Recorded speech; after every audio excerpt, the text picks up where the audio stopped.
A young family moves into an old home and soon discovers they are not alone. I felt a very strong presence. Something was in the house. At first, they suspect innocent ghost children. Those kids, they died in that house. But then a much darker force attacks. Couldn't breathe. Somebody's really trying to suffocate me. I felt like I was fighting for my life. Can the family escape before it's too late?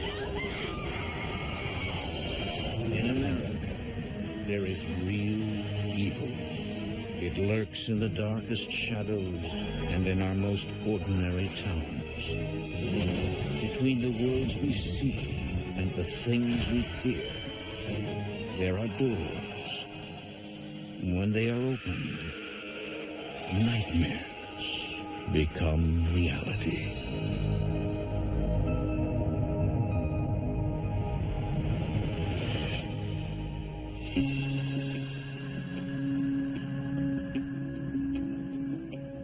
Nestled along the southern tip of the Appalachian Trail, Hampton, Tennessee is the kind of place hikers tend to pass through.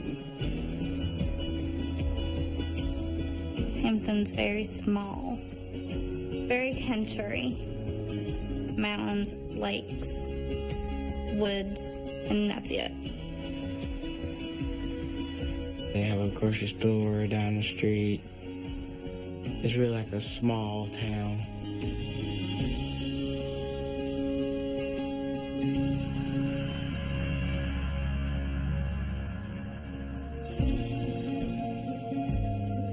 In October 2011, Amelia and Calvin Brady move into an apartment in a spacious old home in Hampton with their daughters, 5-year-old Sarah and 1-year-old Chelsea. It was an older house, built back in like the 1800s. The place was huge. What do you think? It's so big. It was very cheap. So we kind of just jumped on it. It was in a secluded area. It was quiet. The kids had yard space to play in. It was a perfect home for the kids. Calvin works maintenance at a nearby restaurant, while Amelia is a stay-at-home mom. I was really ready to start a family, especially when I met her. I don't know what it was. It was just something drew me to her. He was very caring. He kind of reminded me of my Prince Charming. We formed a family very quick. Come on, Sarah.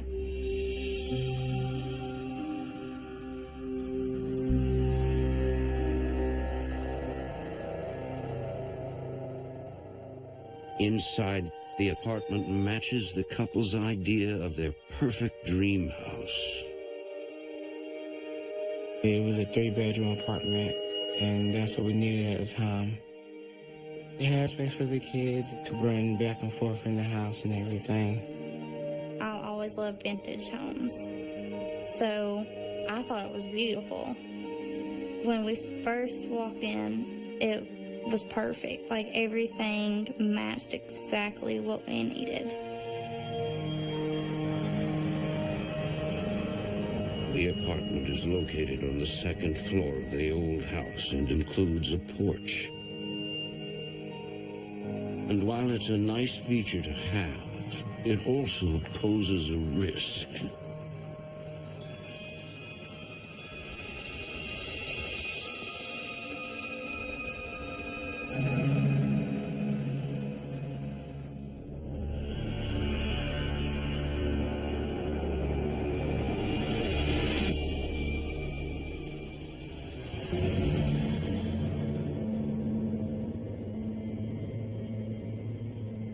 Honey, you are not to come out here by yourself. Do you understand?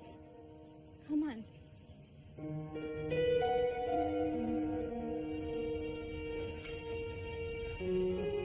Sarah was just out there by herself. It's a nice apartment, but is it safe for the children? Look, the door has 2 locks. Here and up here. The only way out there is if one of us unlocks it, okay? I was like, okay, this can work because I can keep that locked. She cannot reach it, not even with a chair. While they've solved the problem at hand, there's no way they could guess what nightmares await their family.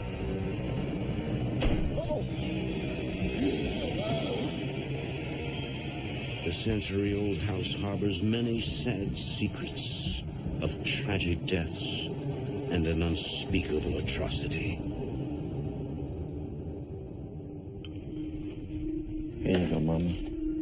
And it's not long before Amelia senses there are spirits around them who have yet to rest in peace. After a few days of being in the house, it started to have a heavy feeling. Like we had moved in on top of somebody that did not want us there. Like we was in somebody else's home. I just kind of blew it off. We wasn't used to the house at all. So we just kind of thought, you know, we're going to get used to it. It'll go away. It did not go away.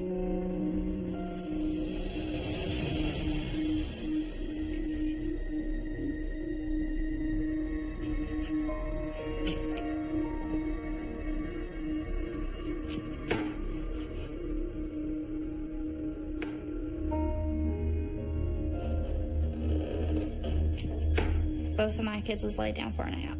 So I thought my husband was home. Alvin?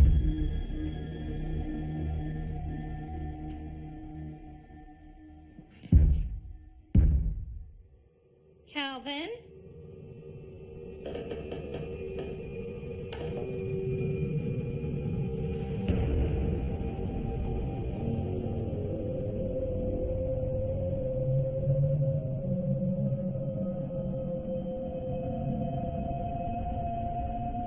Calvin?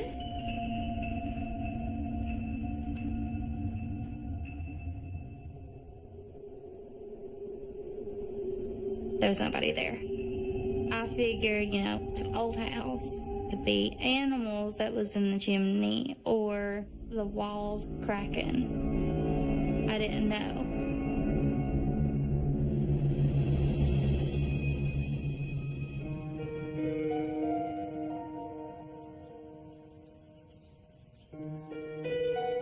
Several more days pass, and Amelia can't shake the feeling that somehow they are not alone.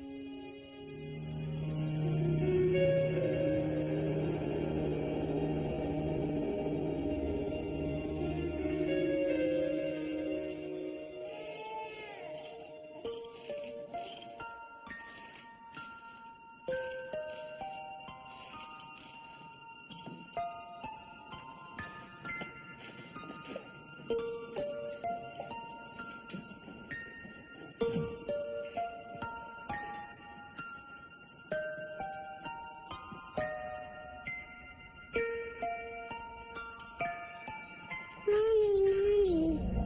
I heard a little voice, and I felt a tug on my shirt.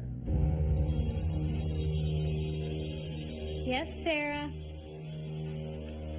Amelia hears the same voice again, this time more insistent. Mommy.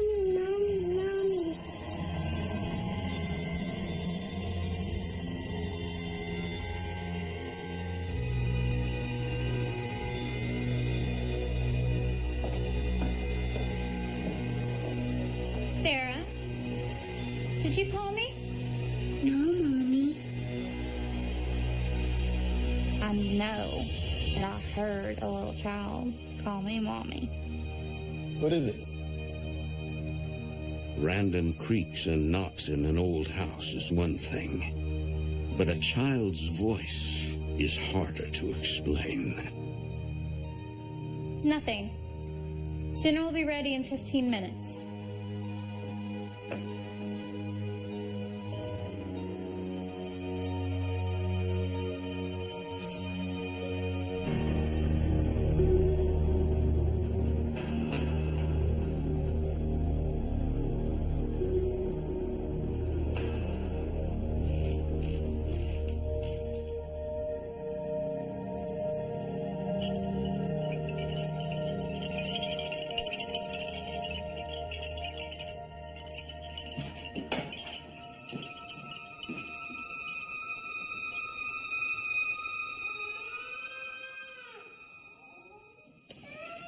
The baby.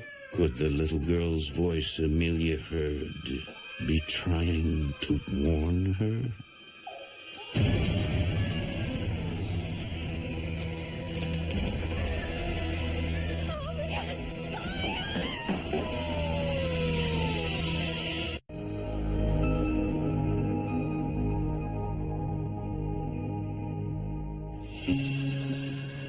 In 2011, the Brady family moves into the top-floor apartment of an early 19th century house located in the small town of Hampton, Tennessee.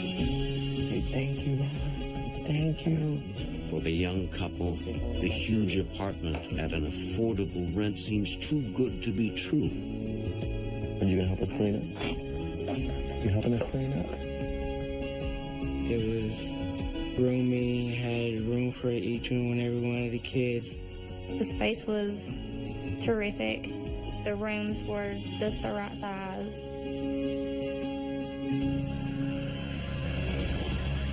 But just days after moving in, Amelia begins hearing sounds.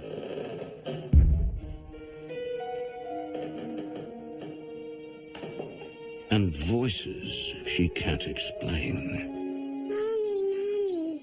Yes, Sarah? Mommy.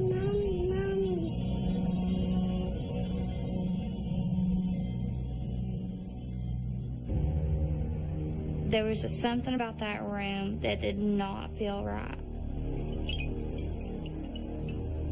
I didn't know what at the time.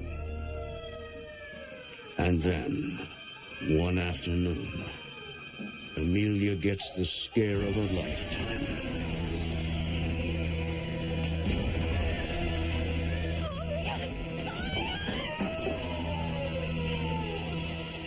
I just turned the corner, there she was, and there was the heater.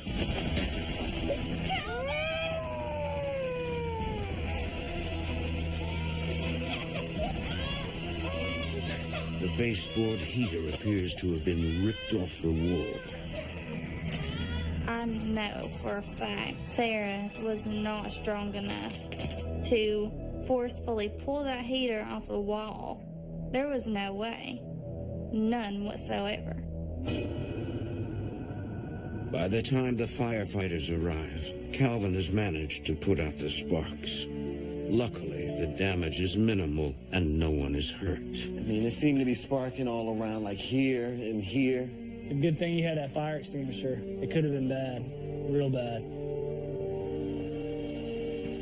I was concerned about the safety of the kids. That's what I was concerned about. Because if that would have started a fire, we'd have been rushing to get out of there. Amelia notices one firefighter appears strangely uncomfortable, as if she knows something.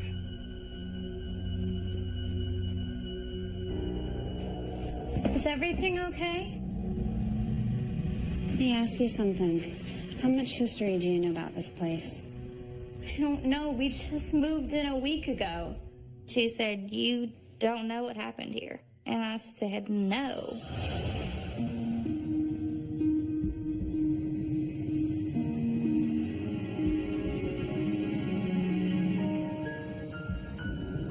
About 10 years earlier, a young mother lived in the apartment with her 3 young children.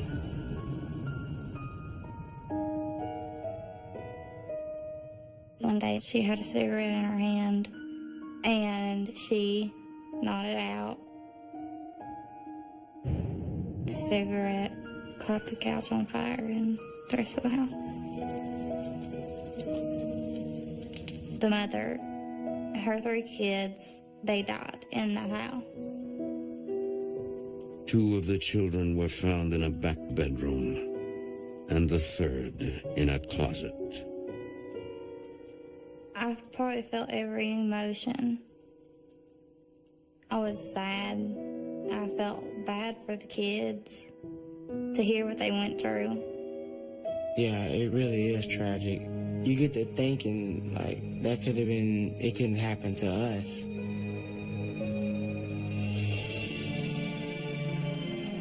Several days pass, and the Brady family tries to put the strange events behind them. They repair the girls' bedroom so it's as good as new. But Amelia can't get the story of the fire and the victims out of her head. It was weird to just think something like that happened in a place that, we're trying to make a home. We didn't feel right about the place then, after we found that out. A few days later, Amelia hears Sarah talking to someone in her bedroom. Look at the baby. She's like big for me. These are my dolls, see? You can play with them if you like.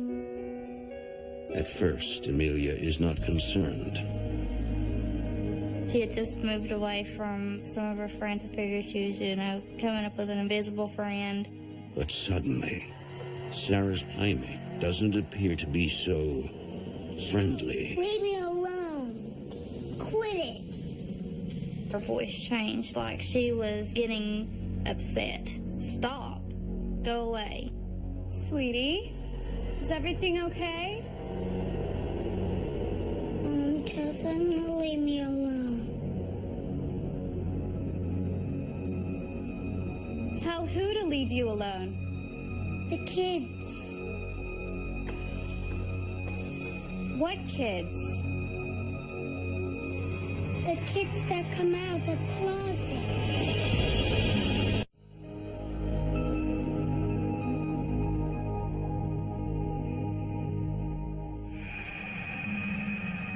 Just days after the Brady family moves into an apartment in Hampton, Tennessee,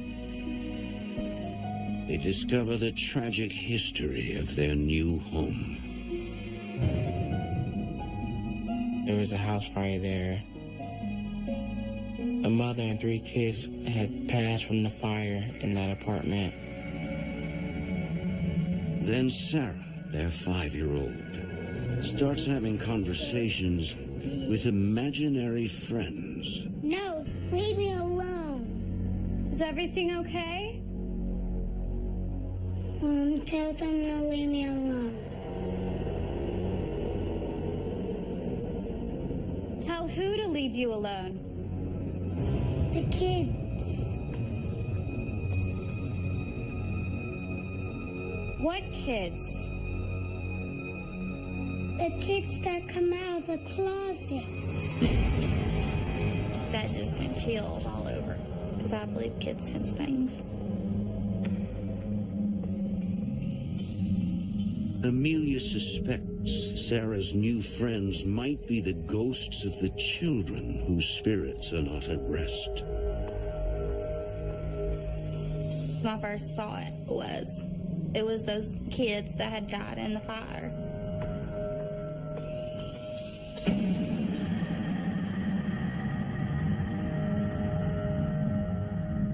Suddenly, for Amelia, the strange occurrences and mysterious voices in her new home make sense. Mommy. Yes, Sarah. I was starting to come to terms that we were not alone. I felt a very strong presence. Something was in the house.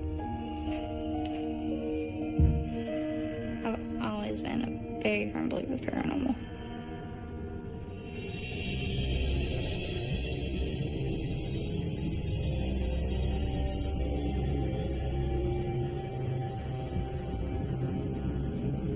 I've always believed that there was something out there that we couldn't see.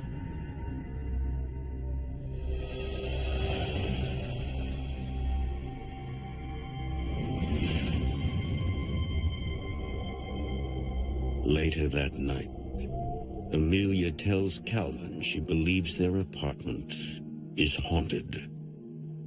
Honey, I know this sounds crazy, but this house has a pretty tragic history. It just makes sense to me that the spirits of this poor family is still here. Look, I understand that you're upset about the children who died here, but there are no ghosts here, or anywhere else for that matter. I was a skeptic on ghosts and the paranormal. I really didn't think it existed. I didn't believe in ghosts at all. He wasn't a believer. He kept making excuses. It's gonna be all right.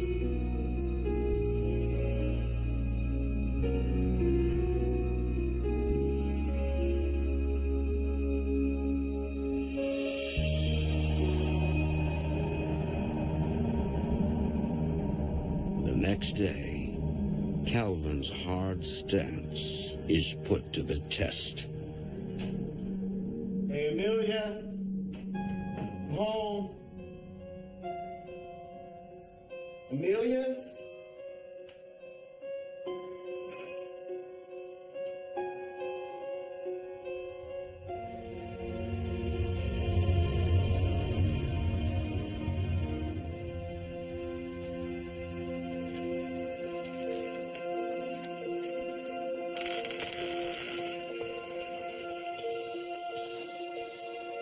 Amelia?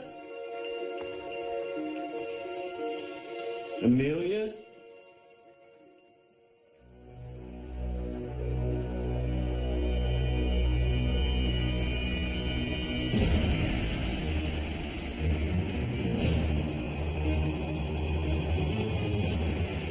The figure was more of a male's figure, and it was just real dark.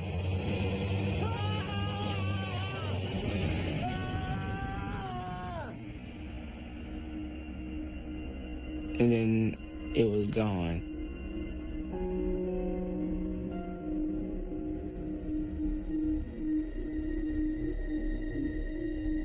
For the first time in his life, Calvin is faced with the possibility that the paranormal is real.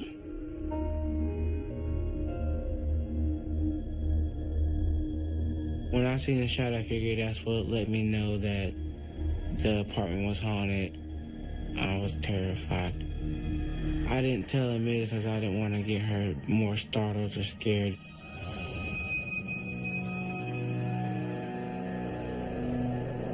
But the spirits may not be as considerate. Several nights later,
For the past several weeks, the Brady family has been experiencing paranormal activity in their home in Hampton, Tennessee. After hearing stories about a tragic fire that took the lives of a mother and her 3 children, Amelia believes her daughter Sarah has made friends with the ghosts of the deceased children. These are my dolls. You can play with them if you like. I started to think that the house was haunted with kids because my oldest started talking and playing with stuff that wasn't there. She's actually talking like somebody is actually in there with her, and there's not. There's children, ghosts in here. It was those kids that had died in the fire. There was no covering it up or denying it or anything. The more that we kept pretending like it wasn't the worse it got.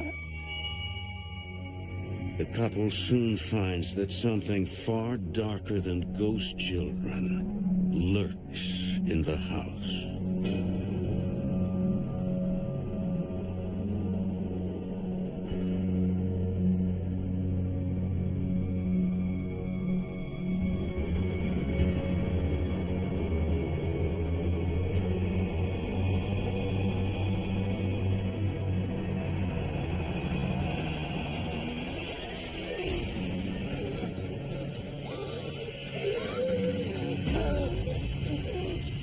When I came out of the nightmare, I felt like I was fighting for air. Couldn't breathe. It was something sitting on me. It was like a massive pressure on my chest. To where somebody was really trying to suffocate me. I felt like I was fighting for my life.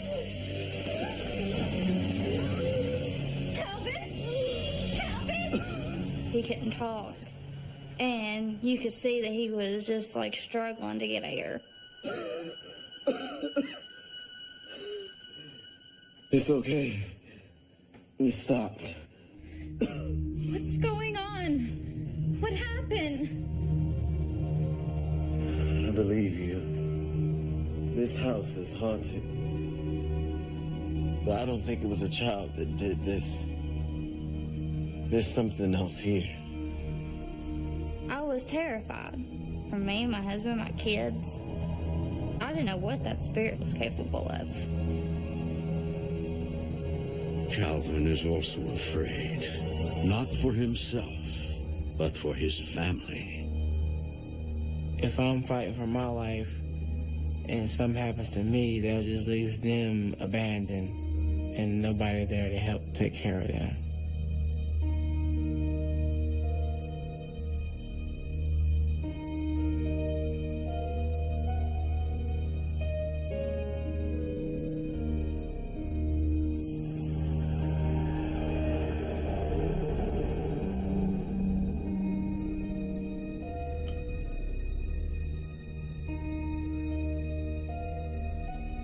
In the days that follow, the stress of the haunting wears the family down. We both felt powerless. We can't fight something that we can't see. I mean, it sees, hears, watches us, but we cannot see or hear it. We didn't know what to do. Amelia feels trapped with no means of escape. She was wanting to move, and I was telling her that we had the lease for a year. They have few options. We had no family or friends for us to live with at the time. We were tied to that house financially. I mean, there was no way we could afford to move right then and there. We just couldn't do it.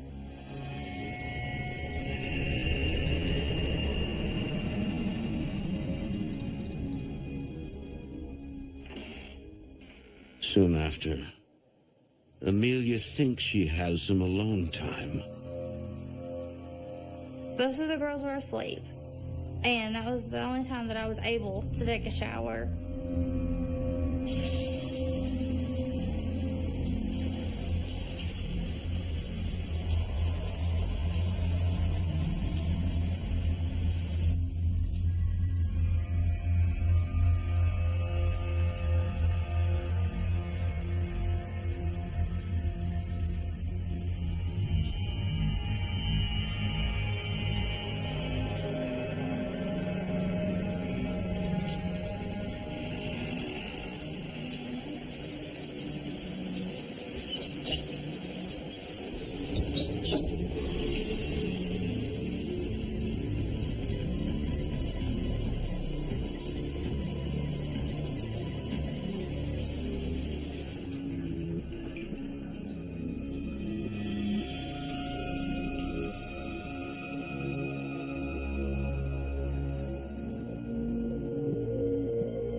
Suddenly, Amelia gets a terrifying message clear as day from beyond.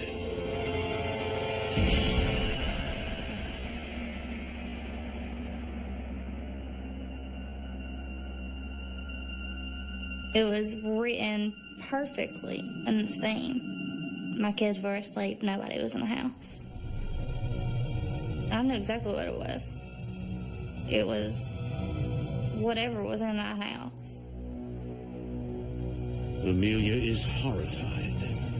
The house is haunted by an entity far worse than the children who died in the fire. And now it's after her. I knew that wasn't the child ghost. I knew that there were more than the children in that house. There's something bad here. And whatever it is, it wants us either hurt or dead.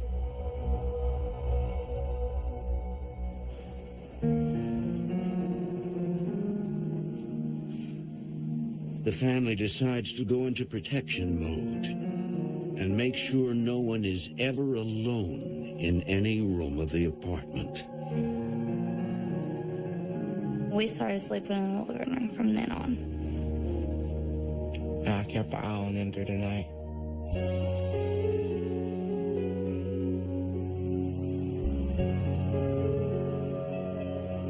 Later that night, all is quiet, or so it seems.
Within a month of moving into their Hampton, Tennessee apartment, Calvin and Amelia Brady must fend off the attacks of a dark, malevolent force.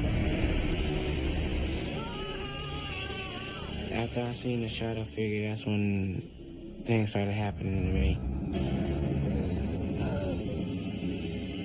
I was fighting for her. I was fighting for my life. Its motives are unknown, but its message is clear. I knew as soon as I seen that, we were in complete danger. I just felt the evil. Then one night, Amelia sees it too.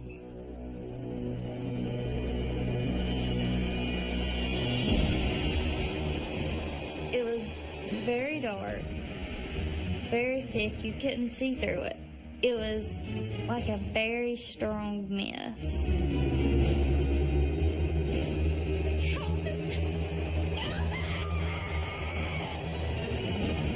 What is it? It was awful.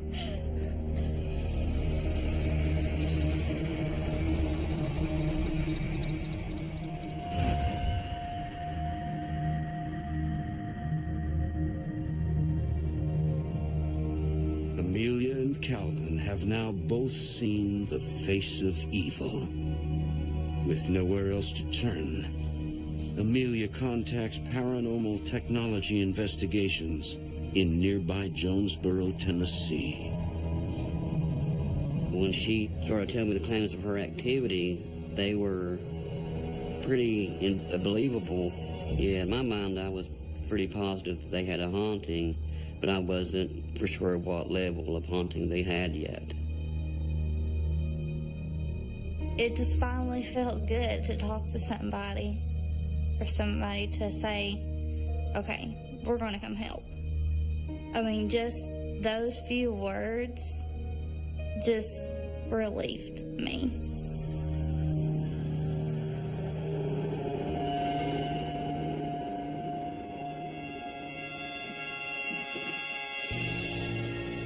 A few days later.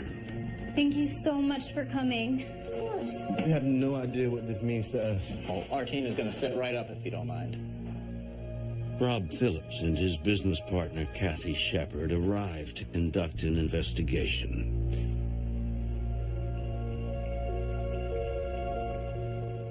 You can feel the heaviness as soon as we walked in. You could just feel there wasn't something right in the home. We knew there was something there.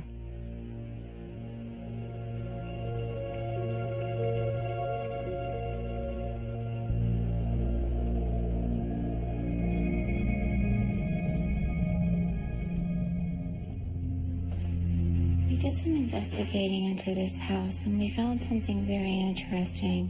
Kathy begins by informing the Braddys that the home's dark history started well before the fire killed the young family. The house was built in the 1800s. It was someone's home. Sometime in the 1920s, it was turned into a halfway house for male prisoners. Around the 1920s, Prohibition, there was a lot of moonshine in the area. With the evidence we have now, we believe that when it was a halfway house, there might have been a lot of criminal activities going on there.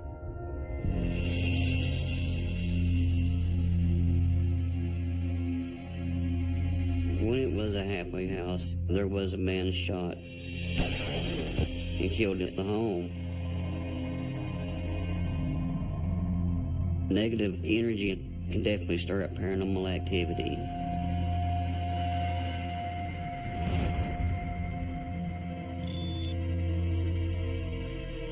The investigators begin by trying to make contact with the spirits.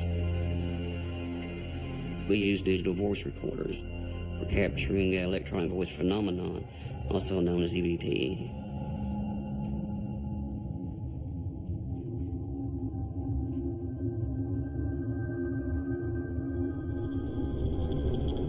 If there's anyone here that wants to communicate, can you please give us a sign? Did you die in this house? Was there a fire? Can you tell me your name?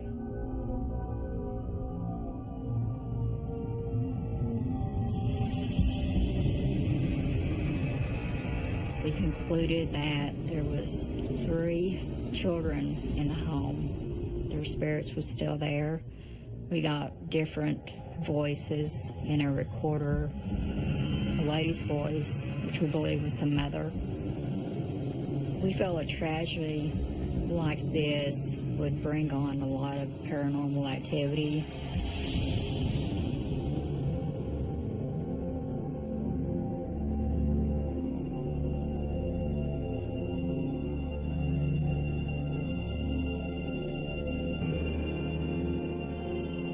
Can you tell us your name?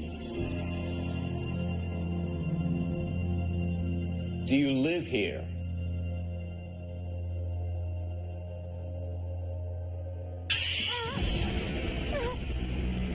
Suddenly, Amelia comes under attack.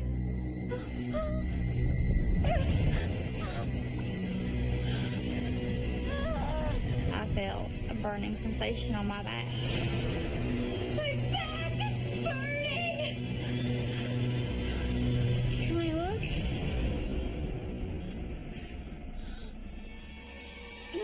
Oh my God. I had 3 scratch marks going from my shoulder down. I knew I had made something mad. Investigators now believe they are dealing with a demonic entity. The demonic will leave 3 scratches, they'll knock in 3s, everything they do is in 3, and that's a way for them to mimic the Trinity, which is the Father, Son, and the Holy Spirit. And the demonic entity is holding the other spirits hostage. The spirits were still in the home.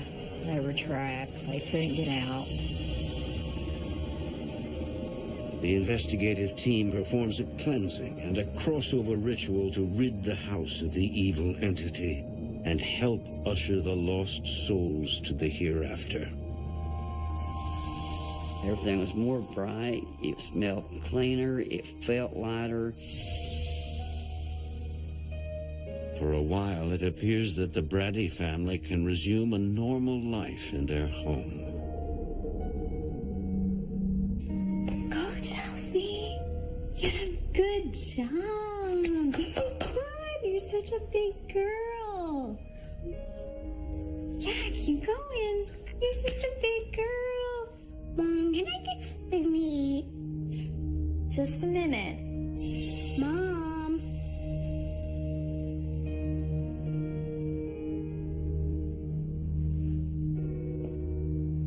I just had a feeling, and when I looked at the door, I seen her out there on the balcony. I panicked. I immediately panicked. Chelsea? Chelsea?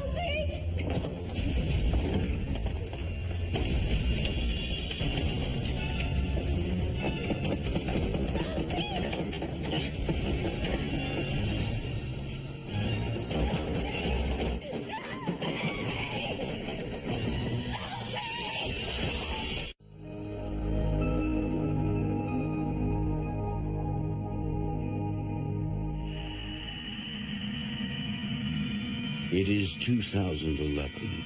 Leave me alone. The Brady family has been experiencing paranormal activity in their Hampton, Tennessee apartment.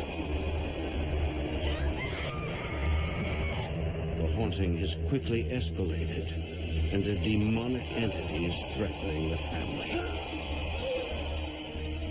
I think something was trying to hurt the families that was living in these apartments. I believe it was the demonic that was already there when they moved in. They can physically hurt you. My back is burning! They can do damage. They can tear your family apart. After a paranormal investigation, If there's anyone here that wants to communicate, can you please give us a sign? the Brady family hoped their apartment was clear of all entities. But the evil has returned, and a young life is in its grasp.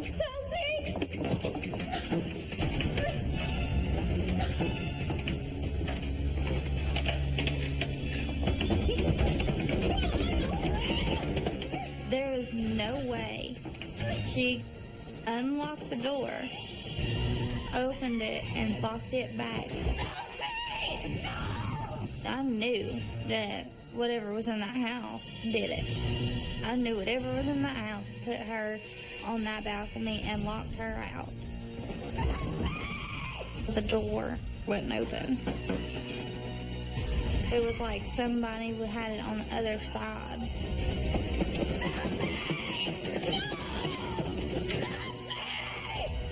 And then it finally just let loose.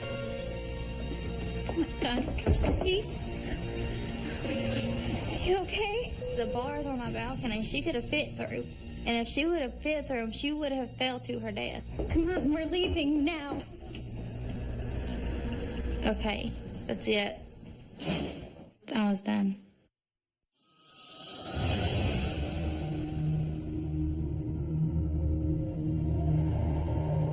It appears the evil entity inside the apartment was not expelled as investigators had hoped.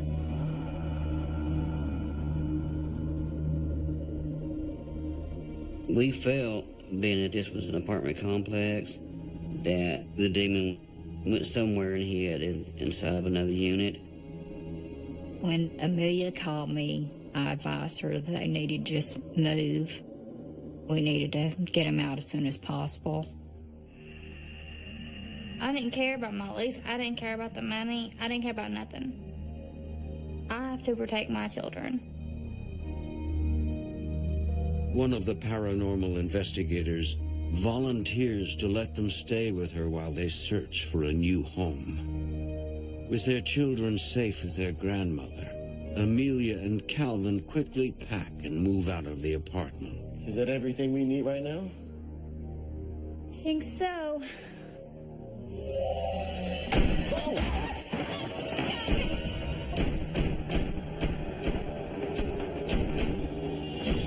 Doors shutting, slamming, windows opening and closing. It freaked me out real bad. Whoa! The house is trying to trap us! Come on, get out! Go now, run! Run! Run! I felt like I was a prisoner that had just broke free. Like I was chasing and running for freedom. And I was gonna grab it and go. Come on, let's go. Come on. You get in the car. Come on, Amelia. If we wouldn't have got out at that time, something else probably would have happened and it probably would have been worse. I was beyond done. Drive! Go! Go!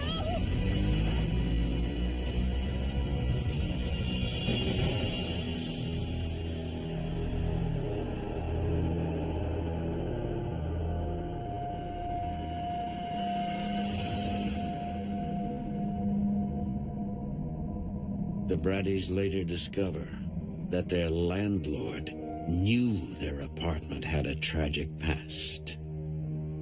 He laughed and said that by law, he don't have to tell me anything unless we are actually buying the home.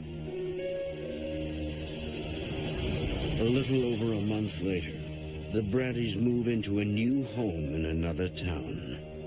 To this day, they have never returned to the Hampton apartment. We don't go near that house. We don't go near the property. We don't go nowhere near that area.